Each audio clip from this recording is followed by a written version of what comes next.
سیدنا عمر فاروق رضی اللہ تعالیٰ عنہ، سردی کا موسم ہے، آگ لگی ہوئی ہے، صحابہ بیٹھے ہوئے ہیں، آگ پہ ہاتھ سیک رہے ہیں، اتنے ایک خاتون آئی، وہ پیچھے کھڑی ہے، عمر فاروق یہی بیان کر رہے ہیں کہ رب کی رحمت کیا ہے. وہ عورت پوچھتی ہے اے عمر، اللہ اپنے بندوں سے کتنا پیار کرتا ہے، اللہ اپنے بندوں کا کتنا خیال کرتا ہے. وہ عمر ہے، جلالی صحابی ہے. اللہ اکبر کبیرہ. جناب عمر ایک شخص سے کہتے ہیں اس کا بچہ جو اس کی گود میں لگا ہے اس کو چھین لو. بچے کو چھین لیا جاتا ہے. جناب عمر کہتے ہیں اس بچے کو جلتی ہوئی آگ میں ڈال دو. اللہ اکبر کبیرہ. جب ماں نے کہا کہ میرا بچہ آگ میں ڈلنے والا ہے، عمر فاروق سے کہتے ہیں اے عمر جانتی ہوں تمہارا غصہ ہے، اے عمر جانتی ہوں میں نے تمہیں سوال کر کے غصے میں دلا دیا ہے، اے عمر مجھے معاف فرما دو، میں تم سے دوبارہ سوال نہیں کروں گی، اے عمر مجھے معاف فرما دو.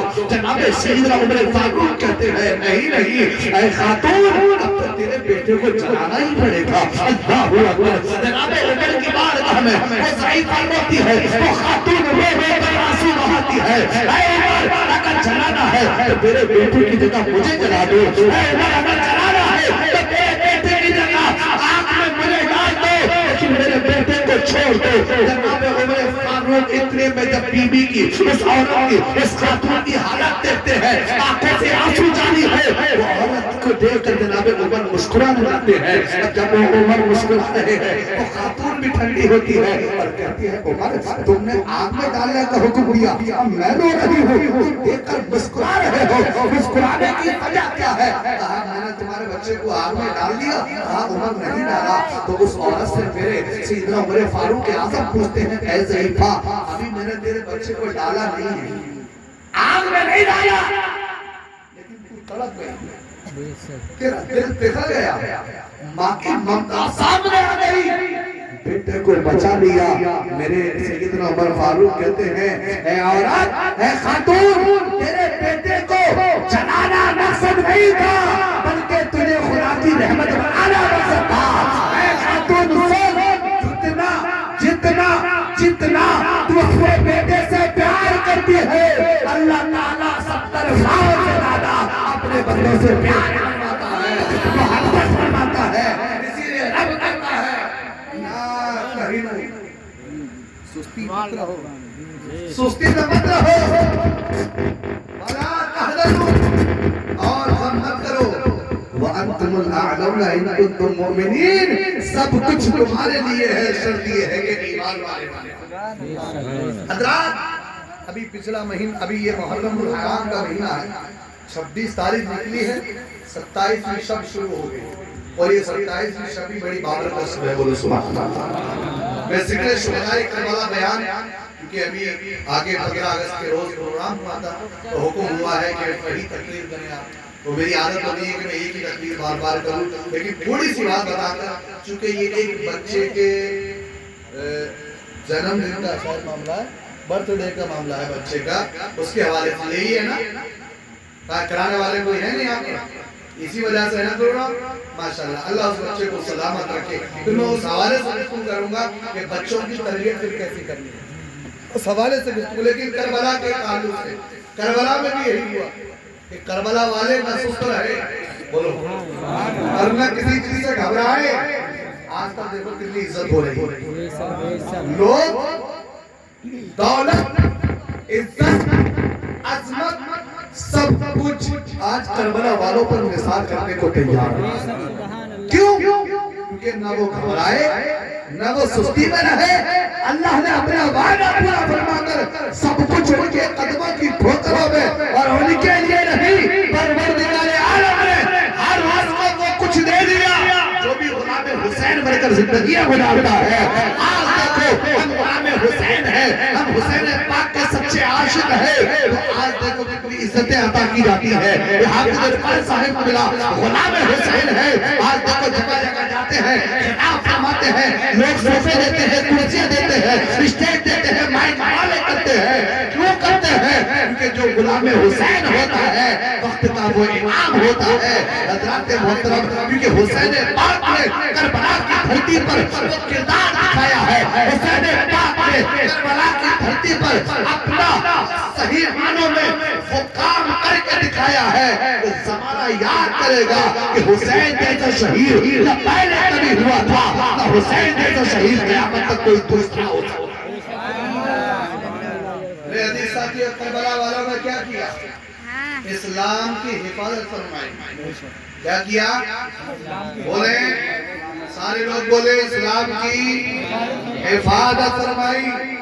کیونکہ جب اسلام کو کہیں بھی خطرہ لاحق ہوا، جب اسلام کے خلاف سازشیں رونما ہوئی، جب اسلام کو نشانہ بنایا گیا، جب اسلام پر کیچڑیں اچھالی گئی، جب اسلام کی طرف ناپاک ارادوں سے دیکھا گیا، جب اسلام کی طرف غلط نگاہیں اٹھا کرنے کی تاریخ شاہد ہے کہ امام علی مقام سیدنا امام حسین علیہ السلام نے جو کربلا میں کردار آیا تھا، اور اس کے بعد جب میرے علی ساتھیوں اسلام کے خلاف کوئی سازشیں رونما ہوتی ہے، جیسے کربلا میں حسین نے کردار اپنایا تھا، آج تک کربلا والوں کی اولادیں وہی کردار آتی ہے، آج تک وہی کردار اپنایا جاتا ہے۔ میرے عزیز ساتھیوں، کربلا کا کیا پیغام آپ کے سامنے رکھوں؟ کربلا تو اس چیز کا نام ہے، کربلا تو محبتوں کا نام ہے، کربلا تو الفتوں کا نام ہے، کربلا تو انسیت کا نام ہے، کربلا تو بھائی چارے کا نام ہے، کربلا تو میرے عزیز ساتھیوں ایثار کا نام ہے۔ اللہ اکبر کبیرہ، حسین پاک سرور کائنات کے نواسے ہیں، اللہ اکبر، 9 محرم الحرام ہے۔ آج دیکھو ہماری بستیوں میں، آج دیکھو ہمارے علاقوں میں 9 محرم کو کیا ہو رہا ہوتا ہے، لوگ کھچڑا بنا رہے ہوتے ہیں، کھچڑا بناتے ہوئے گانے سننے ہوتے ہیں، گانوں کے ساتھ ساتھ ہنسی مذاق کر رہے ہوتے ہیں۔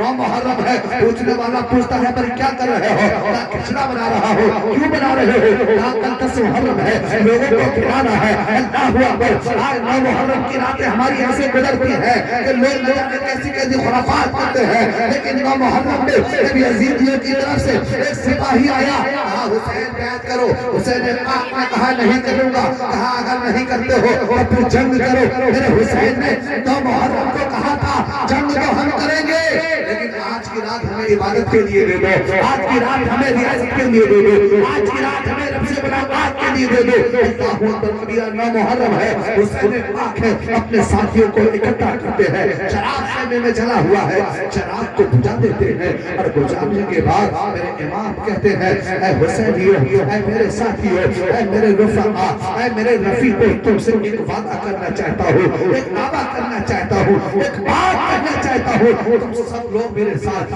مدینے سے میں مکہ چلا، میرے ساتھ تھے، مکے سے میں کوفہ آیا، تم میرے ساتھ تھے، اب میں کربلا کی دھرتی پر ہوں، تم میرے ساتھ ہو، اے میرے ساتھیو، اب میں تمہیں اجازت دیتا ہوں، کیونکہ کل وہ دن ہونے والا ہے کہ کسی کی بھی جان باقی نہیں رہے گی، کل وہ منظر میں مطار ہونے والا ہے کہ کوئی جیوت نہیں رہے گا۔ اللہ اکبر، حسین پاک چراغ بجھا دیتے ہیں، تقریر کرتے ہیں، لوگوں سے کہتے ہیں اے لوگوں، جو جانا چاہتا ہے وہ چلا جائے، کل کو میں شکایت نہیں کروں گا، اگر وہ گنہگار ہوگا تو میں رسول اللہ سے شفاعت کرواؤں گا، اور نانا جان سے کہوں گا اے میرے نانا جان، یہ گنہگار نہیں ہے بلکہ میں نے ہی ان کو چھٹی دی تھی، اے نانا جان، یہ سیاہکار نہیں ہے بلکہ میں نے ہی چھٹکارا دیا تھا، میں نے ہی حکم دیا تھا۔ اے لوگوں، جانا چاہتے ہو تو چلے جاؤ، میں کوئی شکوہ نہیں کروں گا، میں کوئی شکایت نہیں کروں گا، تمہارے خلاف کوئی سازشیں نہیں ہوگی، قیامت کے دن میں تمہیں بخشوا دوں گا۔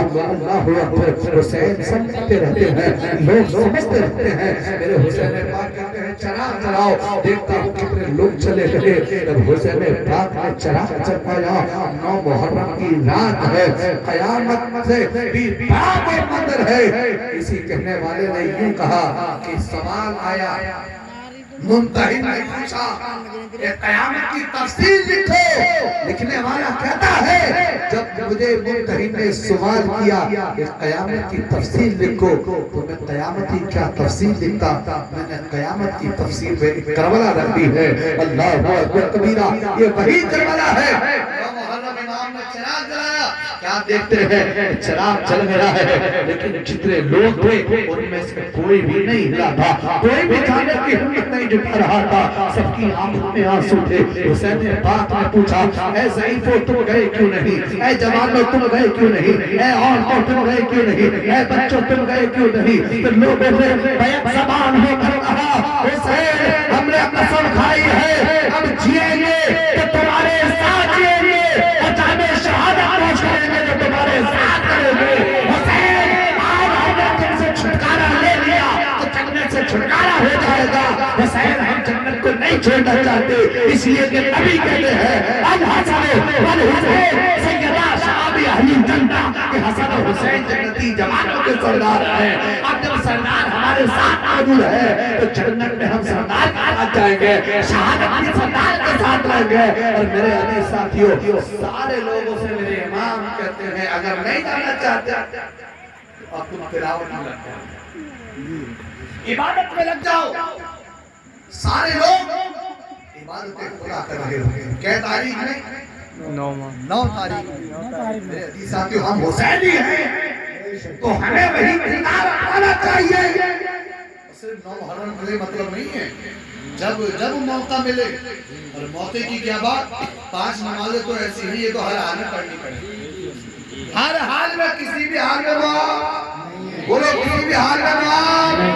کربلا میں 3 دن بھوکے پیاسے رہ کر شیر خدا کے لاڈلے حیدر کرار کے دلارے فاطمہ کی آنکھوں پہ نور 3 دن بھوکے 3 دن پیاسے رہ کر کربلا میں نماز ادا فرما رہے ہیں. تین ٹائم کھانا کھا رہے ہیں, ہم نہ جانے دن میں کتنی بار پانی پی رہے ہیں. وہ بھوکے رہ کر نماز پڑھ رہے ہیں, ہم پیٹ کر نہیں پڑھ پا رہے ہیں. وہ پیاس ہو کر نماز پڑھ رہے ہیں, ہم پانی پی کر پانی کا اللہ کتنے مشروب عطا کر دیے. کوئی کولڈ ڈرنک پی رہا ہے, کوئی جوس پی رہا ہے, نہ جانے کیا کیا پی رہے ہیں. اللہ نے ہزاروں چیز پینے کے لیے عطا فرما دی, لیکن ہم پی کر بھی نمازیں نہیں پڑھ پا رہے ہیں. یہ حسینیت نہیں ہے, حسینیت نہیں ہے. حسین تم نے 3 دن بھوکے پیاسے رہ کر نماز پڑھی, تم نے عبادت کری, ہم اس پر آج نہیں آنے دیں گے. ہم بھی حسینی ہیں, ہم بھی 3 دن نہیں, ہم تو پوری سال نمازیں پڑھیں گے, ہم تو پوری سال عبادتیں خدا کریں گے. اس لیے کہ حسینی ہونے کا سب سے بڑا سرٹیفکیٹ یہی ہے کہ حسین نے کیا وہی زندگی میں تمہیں کرنا ہے, وہی ہمیں کرنا ہے. میرے عزیز ساتھیوں, یہی کربلا کا ہے, کربلا کا یہی پیغام ہے کہ تم وہی کرو جو کربلا والوں نے کیا. اور کربلا والوں نے حفاظت کی, حفاظت کی ہے. ایک باپ نے مکان بنایا, 4 اولاد ہیں, ابا جی کا انتقال ہو گیا, اماں موجود ہیں, مکان بنا ہے, باپا کا انتقال ہو گیا, اور اولاد آ رہی ہے. اس مکان کو توڑ کے دوبارہ بنائیں گے, اس مکان کو توڑ کے دوبارہ بنائیں گے. تو ماں سنتی ہے, ماں جب سنے گی, سن کر آپ میں سب کوئی بتائے, ہماری خواتین بیٹھی ہوئی ہیں پیچھے, ماں بہنیں بیٹھی ہوئی ہیں, وہ بتائیں گے اپنے دلوں کے حال. اگر شوہر کا انتقال ہو جائے تو اس نے خون پسینے سے کمائی بنا کر مکان بنایا, اولاد کہیں مجھے توڑنا ہے, دوسرا بنانا ہے, تو بتاؤ اس عورت پر کیا بیتے کہ میرے شوہر نے اتنی محنت کر کے بنایا, یہ اولاد توڑے گی. اللہ اکبر کبیرہ.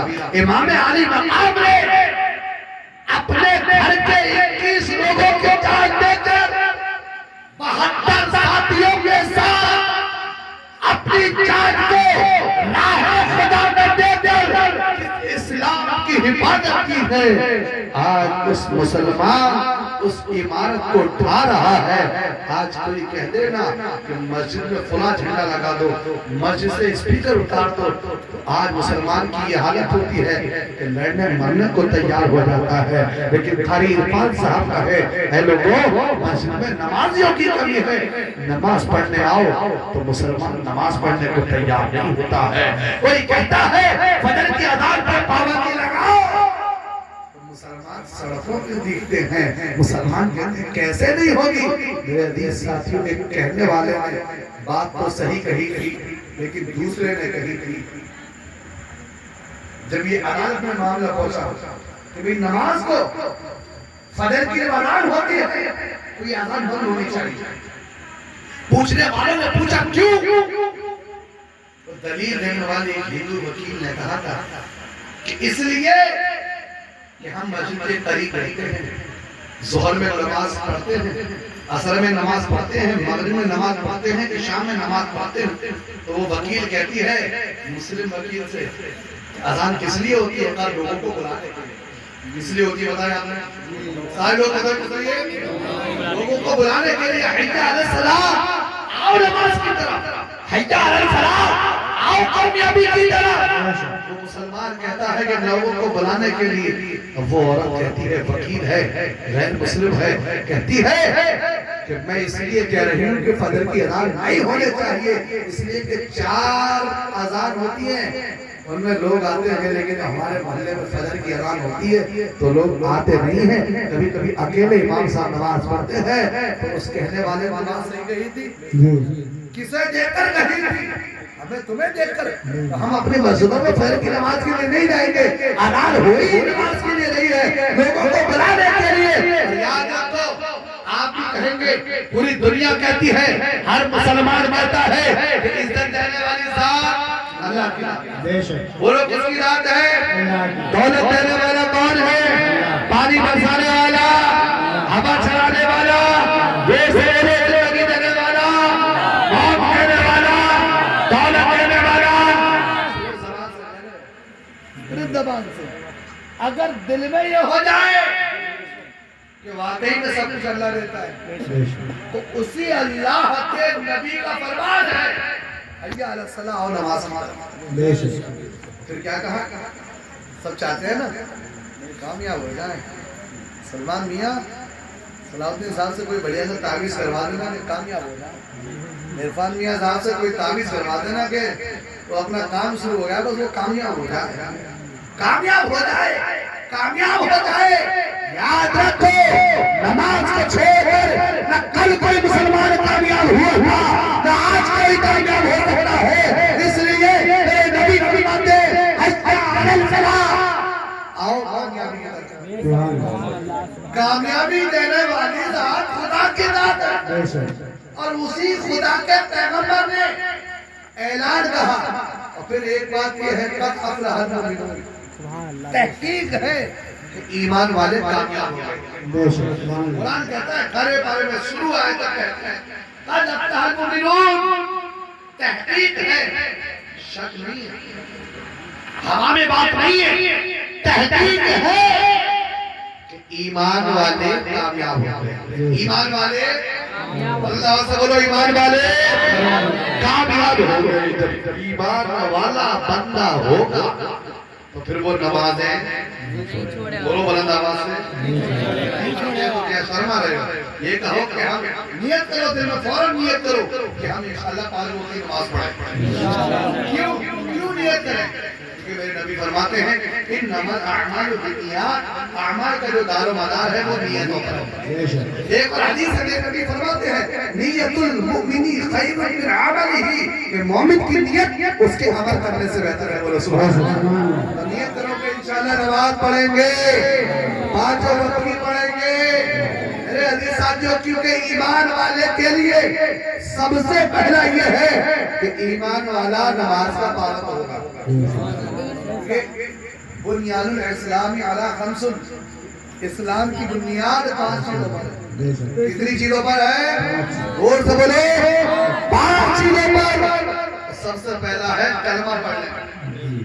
کلمہ پڑھ لینا, توحید کا اقرار اور رسالت کو دل سے مان لینا, یہ بندہ ہو گیا مسلمان. کیا ہو گیا؟ مسلمان. اب اس کے اوپر پہلا جو قانون آتا ہے اسلامی سنویدھان کا, اسلام کا جو پہلا قانون ہے وہ میرے نبی فرماتے ہیں وہ نماز ہے. کیا ہے؟ نماز. نماز ہے. میرے عزیز ساتھیو, جب بندہ نمازی ہوگا تو پھر وہ, جب بندہ ایمان والا ہو جائے گا تو پھر وہ نماز, وہ ماں باپ کو کبھی بھی نہیں ستائے گا, وہ بڑوں کی عزت کرے گا, چھوٹوں سے محبت کرے گا. اس لیے ایمان والا بن کر زندگی گزارنی ہے. اب جس بچے کے حوالے سے یہ پروگرام رہا, ایک بات بتا کے تقریر ختم کر دیتا ہوں انشاءاللہ العزیز.